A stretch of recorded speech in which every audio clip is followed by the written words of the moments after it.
আসসালামু আলাইকুম। এসএম সফটওয়্যারের পক্ষ থেকে সবাইকে স্বাগতম। এই টিউটোরিয়ালে পার্ট 5 পার্ট 6 এর টিউটোরিয়ালে আমি দেখাবো HTML CSS। HTML CSS হচ্ছে আমি কিভাবে CSS HTML এর মধ্যে অ্যাড করতে পারি। তিনটা ওয়েতে CSS অ্যাড করতে পারি HTML এ। তাহলে শুরু করছি।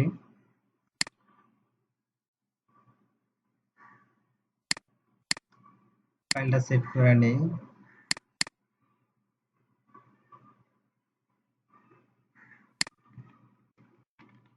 পার্ট 6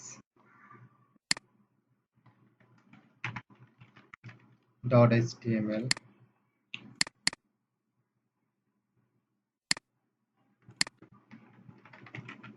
HTML5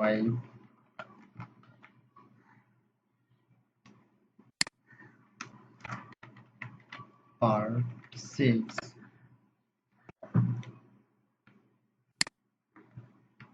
suppose আমি লিখলাম h1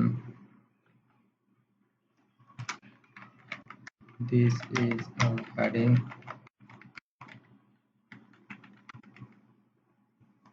1 তারপরে লিখলাম একটা p নিলাম paragraph this is a paragraph okay এই যে h1 এবং p tag h1 tag p tag হ্যাঁ এই দুইটা ট্যাগের মধ্যে css তিন ভাবে ইউজ করব। প্রথম হলো ইনলাইন সিএসএসটা আমি এর আগে দেখিয়েছি। তারপর হচ্ছে ইন্টারনাল এবং এক্সটার্নাল তিনটা ওয়েতে সিএসএস ইউজ করা যায়, ইনলাইন, ইন্টারনাল, এক্সটার্নাল। প্রথমে আমি দেখাচ্ছি ইনলাইন সিএসএস। এইচটিএমএল ট্যাগের মধ্যে ইনলাইন সিএসএস ইউজ করা হয়।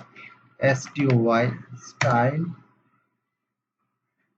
Equal double quotation background colour দিলাম গ্রিন, কালার দিলাম রেড। ওকে,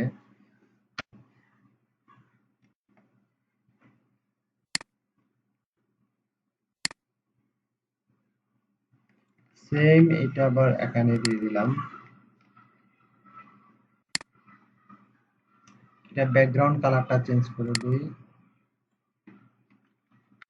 গ্রে দিলাম। ঠিক আছে, কন্ট্রোল এস। আমি এটা হচ্ছে ইনলাইন সিএসএস। ঠিক আছে, কন্ট্রোল এস দিয়ে সেভ করলাম। এবার পার্ট 6 এটা ইন্টারনেট এক্সপ্লোরার, আমি এটাতে ওপেন করি না, এটা বাই ডিফল্ট আছে, এই কারণে এটা শো করছে। আমি শো করবো হচ্ছে রাইট বাটন ক্লিক করে ওপেন উইথ গুগল ক্রোমে। এই যে, তাহলে আমি কি দিলাম, ব্যাকগ্রাউন্ড কালার গ্রিন দিলাম, কালার দিলাম রেড, এরপরে ব্যাকগ্রাউন্ড গ্রে, কালার দিলাম রেড, ব্যাকগ্রাউন্ড কালার গ্রে, আর লেখার কালার দিলাম রেড। এটা ব্যাকগ্রাউন্ড কালার গ্রিন আর লেখার কালার গ্রে। সেম কাজটা আমি অন্যভাবে করি।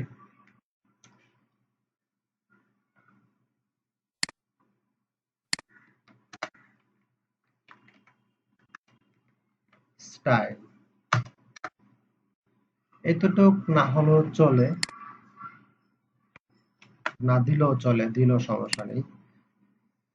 কোথায় হেডের মধ্যে, এই যে হেডের, হেড স্টার্ট এবং ক্লোজ এর মধ্যে স্টাইল শুরু করলাম এবং স্টাইল শেষ করলাম। ওকে, এখন h1 কে কল করব। h1 তারপর হচ্ছে থার্ড ব্র্যাকেট দিয়ে ধরেন দিলাম, এই জিনিসটা দিয়ে দিলাম, এইগুলা কন্ট্রোল সি, কন্ট্রোল ভি। তারপর পিটাকে কল করলাম, এই যে পি,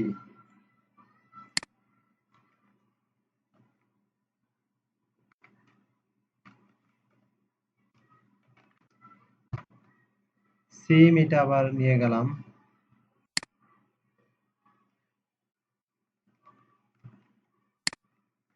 বিল। এখন আমি এগুলা কেটে দিই।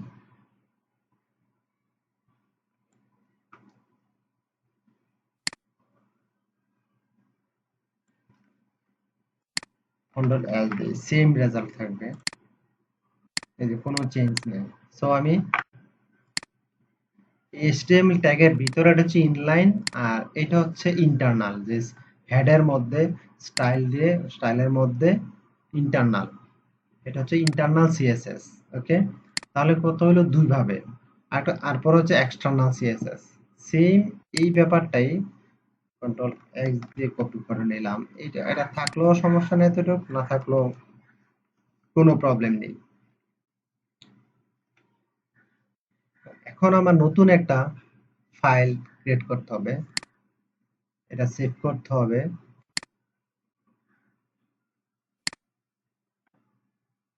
style.css, স্টাইল, স্টাইলের জায়গায় যে কোনো নাম দিতে পারবেন, সমস্যা নাই, বাট ডট সিএসএস দিতে হবে। যেমন ডট এইচটিএমএল হচ্ছে এক্সটেনশন এইচটিএমএল, আর সিএসএস এর এক্সটেনশন হচ্ছে ডট সিএসএস। এই ফাইলটা আমি রাখবো কোথায়? ওয়েবে। এখানে এখানে যদি আমি ফোল্ডার করে রাখি, ফোল্ডার ভিতরে, তাহলে আমার ফোল্ডারটা দেখাইতে হবে, আমি ফোল্ডার করে রাখলাম সিএসএস। ফোল্ডার নাম যে কোনো কিছু দিতে পারেন, যেহেতু এটা সিএসএস এর কোর্স, তো সিএসএস ই দেওয়াটা বেটার, বা কাস্টম দিতে পারেন, নো প্রবলেম। এর মধ্যে রাখলাম স্টাইল ডট সিএসএস এই নামটা। তাহলে এটা কোথায় দিবেন? এখানে লিংক করে দিবেন। কোন পেজে? এই এই ফাইলটা এই ফাইলের সাথে লিংক করতে হবে। লিংক, লিংক রেল মানে রিলেশনশিপ, রিলেশন, তারপর style sheet, HREF hyper reference, এই ঠিক HREF এর পরে এই ডাবল কোটেশনের মধ্যে এই ফাইলটা দিয়ে দেবেন। এই ফাইলটা কোথায় আছে?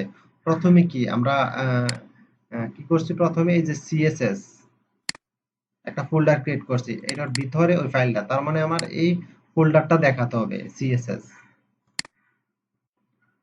সিএসএস, তারপরে স্ল্যাশ, ফাইলের নামটা হচ্ছে style.css, এই যে style.css, SUY style.css, এই আমার লিংক হয়ে গেছে। কন্ট্রোল এস দিয়ে সেভ করলাম। কারণ আমি যে সিএসএস কোডগুলো যে এখানে দেবো, এই যে এটা, এই যে যেখানে ইন্টারনাল ইউজ করছিলাম, কন্ট্রোল এস দিয়ে সেভ করি, সেম কাজ হবে, কোনো চেঞ্জ নেই। ঠিক আছে, আমি যদি এখান থেকে চেঞ্জ করি যে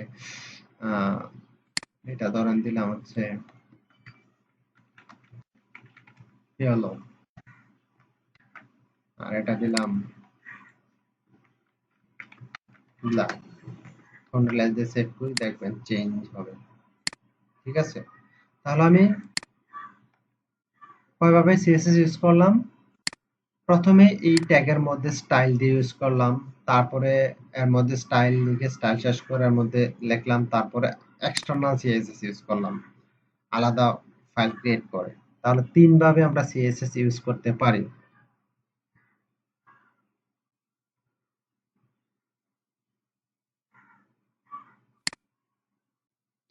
এই ভিডিওটি যদি ভালো লেগে থাকে, এই চ্যানেলটি সাবস্ক্রাইব করে রাখবেন এবং পাশে থাকা বেল বাটনটি ক্লিক করে রাখবেন, এবং SM সফট কোডা নামে ফেসবুক পেজ আছে, পেজে লাইক দিয়ে রাখবেন। Thank you so much.